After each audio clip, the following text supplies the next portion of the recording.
the 5. Weissong to the house. Sanders has the 5. Sanders has Peter. Hello, Lobo fans. Welcome into your Lobo Coaches Show. I'm your host, Robert Portnoy, with head football coach at UNM, Danny Gonzales. Coach G, congratulations on a Week 1 win. Thank you. I mean, it was. I thought the kids played really hard. Made some mistakes, but it's easy to fix mistakes when you win. So there was a lot of positives that came out of Saturday night.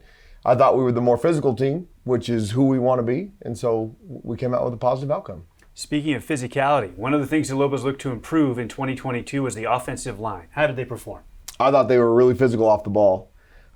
We gave up a couple sacks, a little bit of pressure on Miles at times, but I thought they did a pretty good job for the first time the 5 of those guys worked together. Now, we did lose DJ early on. Greg Brown came in, Adam Gay came in, they filled in, they did a great job. Still not sure about DJ yet. We'll know as the week progresses. We're going to plan on him playing. If he can't play, then it's next man up. That's just the philosophy of our program, so it's okay. Coach is talking about the new starting right tackle, DJ Wingfield. Now, running behind those guys, you had a bunch of new faces at running back. How did they perform? I thought Sherrod did a really nice job. I thought Christian did a really nice job. Chad came in towards the end, did a really nice job. And then we got a couple big carries out of Jaden Holby. I thought Miles did a great job of managing the offense when he was running the option. I thought he made some great decisions. So I thought those guys were productive, and I think they showed what they can do. I still expect more out of them, but I thought it was a pretty good start. One of the questions coming in was, how would Miles Kendrick look on that broken leg that he had suffered back in November when he was with Kansas? It seemed like he ran pretty well. I couldn't tell there was a problem with it. I mean, he did escape the pocket a couple times. He's real savvy about moving around the pocket and getting to where he can see, being that he's only 5'10". And I thought he did a great job. I don't think it hampered him one bit. One of the things, too, you could tell early, maybe the game was a little fast, and then once it slowed down for him, he was right on point. Yeah, I think he was nervous at the beginning. That first interception, he telegraphed it. I mean, he made his mind up where the ball was going before he read the coverage. You can't do that. And we're going to be in a lot of close games, and those are the difference in those games. So he's got to take care of the ball. We got to get rid of some of those dumb penalties, and we'll be fine. Could that have just been rust for him, just having been so long since he'd been under center and seeing the bullets live? I think it was nerves. I mean, you get antsy sometimes. You want to be perfect, and I think in his mind he'd made up where that ball was going, and it wasn't the right spot. Speaking of perfect, the Lobos pitch a shutout for the first time since 2015. What about the performance of the defense? I thought they played hard. We still have a lot of things to correct. We were the physically dominant team, and when you play harder longer, you have a great chance of success. Now, we were 1 of 12 on third down, which was really good. The one that they did get was a 3rd and 3, where I thought we were way too soft in coverage. They were 1 for 3 on 4th down, and the one we gave up, once again, way too soft in coverage. So we have an expectation on both sides of the ball, but because I'm a defensive guy, that those things can't happen. And we want to be great. We don't want to be just a pretty good defense. And so we need to correct those things. You also want to be perfect on special teams if you can. A lot of extra point attempts. One was missed. I talked with George Steinkamp. He said he was just a little bit early on that one. What about the mechanics in terms of all those place kicks? He just got to put it through the pipes. I mean, if you try and mess with the kickers too much, you're going to really mess them up even worse. And George doesn't have a lot of experience. I mean, this is all kind of new to him still. I mean, he had a couple kicks last year. He kicked off well for the most part. He had 2 of them that were touchbacks, but they didn't look very pretty. Didn't go very high. So I'm glad they were touchbacks. So we needed to clean that aspect up. I don't think Aaron hit the ball very well. We didn't punt until the 4th quarter. I mean, Coach Christian thought we were going to get out of an entire game without punting. But as we put some other guys in, some things happened. And so it was good to get some work from that unit, because that unit probably was the beginning of the end in this game last year. We got 2 punts blocked for touchdowns last year. And so we got to shore that up. Well, one thing that certainly came out of the kick and punt game that was a true positive, Luke Weissong in the return game was fantastic, wasn't he? Caught every ball. I mean, I thought that was great. We had a big emphasis on him catching punts. We didn't do a great job of that last year, and those can significantly change. The hidden yardage, and when you let the ball bounce and it goes 20, 30 yards beyond where the punter kicked it, can really change the game. There's statistics on how much you score the further you are down the field, so I thought it was huge. All right, the Lobos beat Maine 41-0 in the opener. First half highlights next.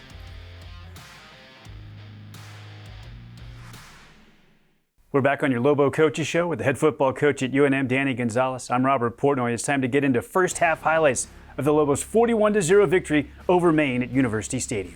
What a backdrop with the new Champion Center. I thought it looked really good. It'll add some flair to our stadium. We threw the ball early. This is one of those deals where you can see Jordan Porter's got some explosiveness, but get the ball out of Miles' hand quick and see if we can get him comfortable. I thought he did a pretty good job of that. Here's the one that we talked about. You get a ball tipped anywhere between the hashes, and most of the time it's going to get intercepted. He predetermined where he was throwing that ball. Could have thrown it to the outside and would have probably got to Austin and been just fine. Or that's Luke, rather. But we turned the ball over. You cannot turn the ball over that quick. Now, Ronald Wilson comes back with a phenomenal play. If he stays to his left here, to his right, he probably scores, but he tried to cut it back to his left. But it gave the offense the ball right back on the 50-yard line, and we got to go put it in the end zone. Very next play, in fact, the Lobos get the pick after Miles Kendrick was picked off, and now you go to work. There's Luke Wysong. I thought the option game was really good on Saturday night. I thought Miles did a great job both keeping and delivering.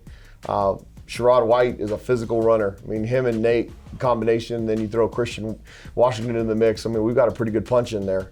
Now, here's your 4th and 3 call. What do you think of this play, Coach? Well, I was disappointed that we didn't protect him better. But I've said it before, we're going to be aggressive, and I thought we had a pretty good feel for what they were going to do on offense, so I'm okay with taking those chances. So their first offensive series, you pick them off on the first play, then you get a 3 and out. You know, the 3rd and 1 was a really good play. We gave up way too many yards on the fly sweep, but we were able to get off the field, which was a good start for getting off on 3rd down. And then there's Luke catching the punt and getting some positive yards. He averaged 10 yards a carry on the punt returns, which is significant. You get a first down every time with a punt return, it can change the game. That was a great diving catch by Austin Erickson. Great. I mean, Miles could have put it on him a little better, but that was a great catch. Jordan Porter showing another little bit explosive. They threw that flag. I'm glad they picked it up because, I mean, that's a little bit cheap in my opinion. So I was glad they made the right decision. So here a flag comes out, and the Lobos do get to take advantage of this penalty. Those ones are pretty easy to see when the referees call those. A little wildcat right there with Jaden Hullaby. I thought he did a pretty nice job on a couple carries that he had. And then here's Sherrod White. Now, I don't like how he reaches the ball over the end zone. There's situations for that. That wasn't one of them. And ideally, I'd like him to hand the ball to the referee, but he got across the goal line. We can fix that later. It was a good job for the Lobos. So you're worried about the danger of stretching like that when it's not a desperation type situation? Yeah, somebody comes in and punches it before you get there. Bad things happen. Now here, that was a good example of our defensive guys running to the football and being really physical. There's one of those chances right there. Ray's got to be smart diving in like that. I mean, especially on a quarterback, you got to be real careful. I want him to play on the verge of doing those things, but we got to be smart. Good job by Miles getting out of the pocket, once again delivering the ball to Jordan. I mean, we had some good connection between those two and him and Luke also. And here's a beautiful scramble play on a 3rd and 9. You know, smart. He got the first down, got out of bounds. He's the only one on our team that's allowed to run out of bounds unless it's a 2-minute situation. Now, I thought Austin Erickson did a phenomenal job blocking on the perimeter all day. I thought early on we missed a few blocks out on the perimeter, and I thought the coaches did a good job of getting that corrected.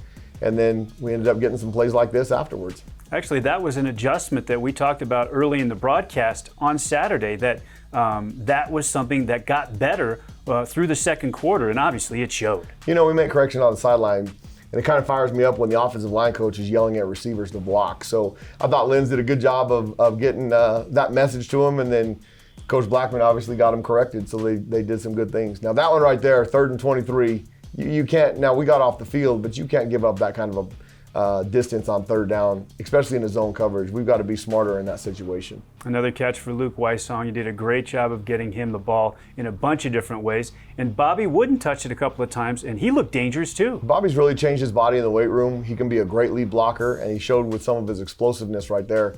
And then there's a great job by Miles threading the needle to Sherrod.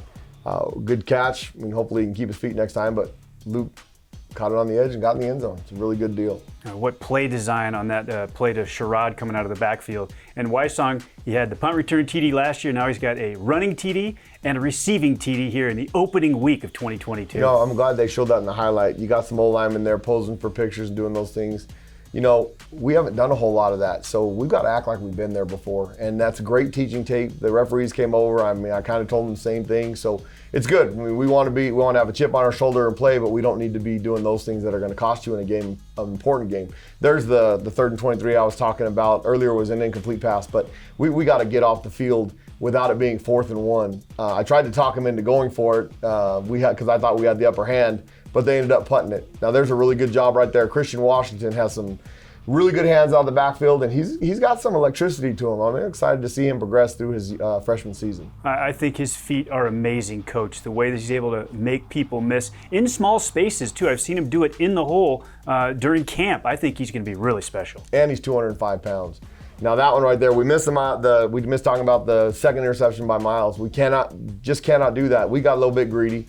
Minute 45. The reason I had called that timeout to get him to punt was hopefully we can get an extra possession. We move the ball real good with Christian Washington, and then Miles throws the interception on the next play. Now the Tavian Combs one that he dropped right there, we need to get Tavian to start catching those balls because then it becomes a mental thing. He dropped a couple of them on Saturday. That would have probably been a touchdown. Turnovers were a big part of this game, both missed opportunities and capitalized on opportunities. You guys put the ball on the ground 3 times. I know that's something you want to get fixed. Way too much. We put it on the ground 4 times. We got all of those back. We threw 2 interceptions that we didn't get back. Now we took the ball away from them also. But we've got to take care of the football. I mean, we can't do that if we expect to win games. So the Lobos, big 21-0 lead at halftime. We come back with second half highlights next. We're back for second half highlights of the Lobos' 41-0 win over Maine on your Lobo Coaches Show. Coach, before we get into the highlights, the Lobos had 3 official fumbles in the game. You recovered all of them, but you said that you had 4 fumbles. How does that work? Well, we have an expectation around here. It helps with the flow of the offense when the ball carrier has the ball to give the ball to the official. When you score a touchdown, you give the ball to an official. You don't spike it, you don't throw it, you don't show anybody up. And the reason we don't reach for that is you never know when that ball is going to get punched out. Now, there's moments in the game where it might be necessary diving for a pylon at the end if time's running out. But the touchdown that Sherrod scored, he reached over, they knocked it out, now it crossed the goal line, but we didn't get that back. And the referee did not get that ball, one of their guys did. So I counted it as a fumble against our team. Now we got the points and it was scored for a touchdown, so it didn't change possession. But the expectation is give the ball to the referee. On the subject of fumbles, one of your true freshmen, Jamar Sanders, had a fumble as well. And you said that was a teachable moment as well? Well, welcome to Division I football. I mean, Jamar Sanders has been running around his entire high school career as a quarterback. And as a quarterback, you take chances, and there's often times that you slide and you go down and all that stuff. Well, now he's a wide receiver. And he's going to be a pitch back on the option and stuff. And when you're running downfield against big guys that are trying to annihilate you, jumping in the air is a bad idea. He did that, and he got a good lesson. I think the ball just about ended up inside of his lung, and he couldn't breathe when he got to the sideline. And luckily, the ball that he landed on landed right in his arms, and they called him down. So it was good. We recovered it, but it'll be a good lesson that he'll learn. I mean, if you've seen that show, The Program, where you get the snot bubbles, it was one of those. Okay, let's get into second half highlights. The Lobos carry a 21-0 lead into the second half against Maine. So here's a rare kick return by your opposition. Steinkamp's leg is so good. What about the coverage on this play? I thought the coverage was really good, and we can stop him inside the 20. We get some advantages, and you can design some of those things if he can hang the ball up.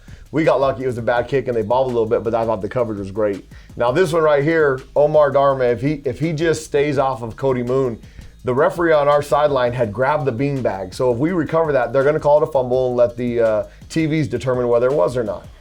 We didn't do it, so they ended up calling it incomplete. But we've got to take advantage of those opportunities.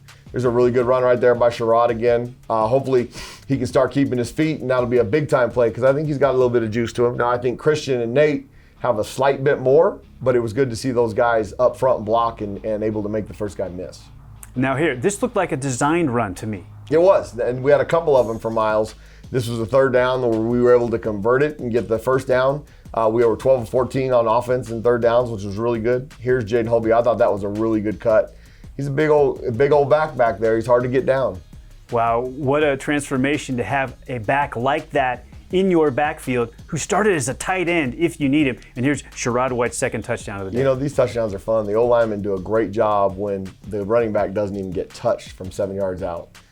Those touchdowns are good. We were starting to wear them out at this point a little bit, and I thought the guys were leaning on them, and it did a great job. What about the penetration that you had? It looked to me like an experienced quarterback, Joe Fagnano from Maine, was a little unsettled most of the game. He was pretty uncomfortable back there. We hit him a couple times. Now give him some credit because he's a tough guy. He kept getting up, and we got to him. But he did a nice job. Now here's a nice job on the turnover right there. They tried the old Statue of Liberty play. Rico can't get tackled by an arm tackle. That should have been a touchdown for the Lobos on defense. But it was a good job of the amount of red jerseys we had around the football. We practiced scooping and scoring a lot, so it was good that we were able to convert on the turnover. I wanted to ask you about the PI on Dante Martin. Was that a good call? Well, I thought it was. I thought Dante panicked a little bit. Now, on that play in particular, Jarrett kind of hung him out to dry because they were not in a combination coverage. Jarrett tried to pass off a route concept, which we don't do, and Dante is the one that took the worst part of it. And then he panicked a little bit and got a PI penalty. So with the right call, we shouldn't have been in that position. Jamar Sanders scores a touchdown. That was really cool to see on his first touch. And now here's your defense doing its thing again. You know, Jamar's a pretty explosive kid. Here's another opportunity. I mean, with the sack fumble right there, we've got to get more guys in the backfield so we can recover those. But really good job by Omar. I thought Omar did a pretty good job of playing with good pad level and leverage on Saturday night. Durame with the sack, and then they threw these a lot, and it seemed like you were flying to the ball, multiple guys. You know, we don't teach breaking down around here. We want guys to run up there and take their shot. And if the first guy miss, most of the time they'll throw it back into pursuit. And if we've got 5, 6 angry red shirts coming at them, good things happen. Great job right there by Rico Hanna on the sack. Fourth down play was a really good job getting off the field. I think he's getting there even without that high snap. Probably so. We had a pretty good idea of how they were trying to protect things. I thought we were a little bit more athletic than they were up front. We were able to get to the quarterback. Another short yardage conversion. Pleased with how you did in those bunch type scenarios? I thought the offense did a good job. I mean, we had some different options out of those plays. They picked the one that the defense was lined up for, and I thought they did a good job of executing. This formation seems to be so effective for you in so many different ways. And here's the play we talked about with regard to Sanders and leading his feet. You know, when you jump in the air, and I think they didn't show from the back. When you jump in the air, bad things happen. Now, here's a really good job.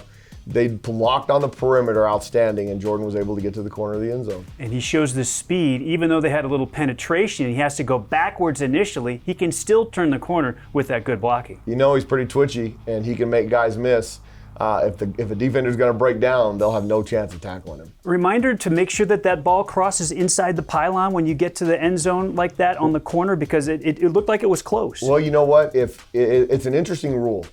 If the returner or the runner is getting into the end zone, it's okay that the ball doesn't cross on the outside. That's not important as long as he has possession of the ball. Now, if you're differently diving towards it, you can stick the ball in for possession. So that was okay for Jordan right there. Good distinction to make and really good to know. Now, you continue to put pressure. Here's another fourth down play, and you guys are able to get off the field. You know, we 1 of 3 on fourth downs. We've got to be 3 for 3. There's the greatest formation in all of football. It's a lot of fun. We practice that every Thursday for the opportunity to run it on Saturday. You also saw in there Alec Marenko. They had a targeting call that came from the replay booth. I didn't agree with the call, and the NCAA has put in some new stuff that you can appeal it, which is really, really good. Now, it's not a long process. There's some paperwork that goes involved, and then it goes to the head of officials. He says yes or no. If he says no, it's over. That's what happens. And so Alec, they overturned ours, and Alec will be able to play against Boise on Friday night. So Alec is a little piece of history. The first overturned targeting call. Alec Marenko will be able to start with the opening kickoff against Boise State. Okay, Coach, we come back on the other side. That's the Lobo 41-0 win over Maine. We preview Boise as the Lobos have Boise coming on a Friday night to University Stadium. We're back on the Lobo Coaches Show with head football coach Danny Gonzales. I'm Robert Portnoy. Our final segment, Coach G. Let's put a ribbon on the victory over Maine, 41-0 in the opener. What about some final takeaways? I thought we played really hard. I thought we were an aggressive football team, which is what we want to be. There's some things we can clean up. Obviously, it's easier to correct them when we win. The 9 penalties for 90 yards is way too many. I mean, there's some penalties that we can live with, the holdings, the live balls, those things we can fix. But the ones that kill you are when the ball's not moving. The jump off sides or illegal procedure, delay of games, those things, if we can eliminate those, we'll be just fine. Now, the one sportsman likes, some of those are going to happen with the way we play. We're not a cheap team. We're not a dirty team. We're going to play right on the verge of doing that stuff. So we can learn from those circumstances. Okay, we talked in our open about right tackle DJ Wingfield coming out early with a knee. We know he'll be working his way back and hopefully can play Friday night against Boise State. Otherwise, on the injury front, how did the Lobos come out of the opening week? Bumps and bruises, and that's about what it should be every week. I mean, I said they were going to be fresh as can be before we played Maine, and afterwards their body should hurt. And I thought we were the more physical team on Saturday night. We had to take quite a few guys in from the main team into our x-ray room to make sure that they were okay and different things. So that's the kind of mentality we want. We want to beat them into submission, and I thought our guys did a good job. Okay, an early Mountain West date for Week 2. The Lobos welcome Mountain West power Boise State to Albuquerque on a Friday night at University Stadium. Boise State falls to Oregon State in its opener. What did you see on that tape? Jonathan Smith, head coach of Oregon State, done a great job of building that program. And I thought they played really well. They got ahead of Boise early, 24-0. But Boise is a great football team. and they fought their way back into the game.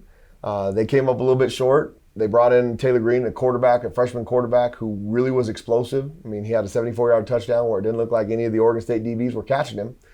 Coach Avalos is a great football coach. He's a good friend of mine. We did a lot of recruiting together in the IE for separate schools, but he'll have his team ready. They're blue collar. We want to be what they've done in our side of the conference. They're the perennial favorite to win it, so we got a great opportunity to play them in our stadium. The IE, the Inland Empire, Coach G has brought a lot of SoCal kids to Albuquerque as well, and they're playing for you and playing extremely well. Okay, thinking about Boise and some keys, what do the Lobos need to do better from week 1 to week 2, and how do they get over the top and pull off a big upset at home? We've got an opportunity if we play hard. The team that plays the hardest and longest has the best chance to win. They're a physical football team. We want to be a physical football team. I think we got a good start on Saturday night, but we've got a long way to go to be able to win and become one of those perennial teams. We've got a great opportunity on Friday night, and we've got a great opportunity. Wearing my red today. It's going to be a red out. We want to fill the stadium. I want 30, 40,000 people in there. We've shown this team is going to play their tails off, so come out and support them. I was thinking about this. Miles Kendrick, first start for the Lobos. Do you think he's ready if you need to make a play late in a tight game to take your team to victory? I think he's a composed young man. I think he's got the ability to do that. And I'll tell you what, our team has confidence in him, and as head coach, I have a lot of confidence in him. Well, it was sure a great opener against Maine. Congratulations again on a big win. I know you're excited for Boise and a cherry out, a red out at University Stadium. It's going to be a lot of fun. It's going to be a great night. Let's fill the stadium. It's going to be a great game of football, and I'm excited to have the opportunity to play him. All right, for Chase Christensen and Frank Mercogliano and the coach, Danny Gonzales, I'm Robert Portnoy. We'll see you Friday night. Go Lobos.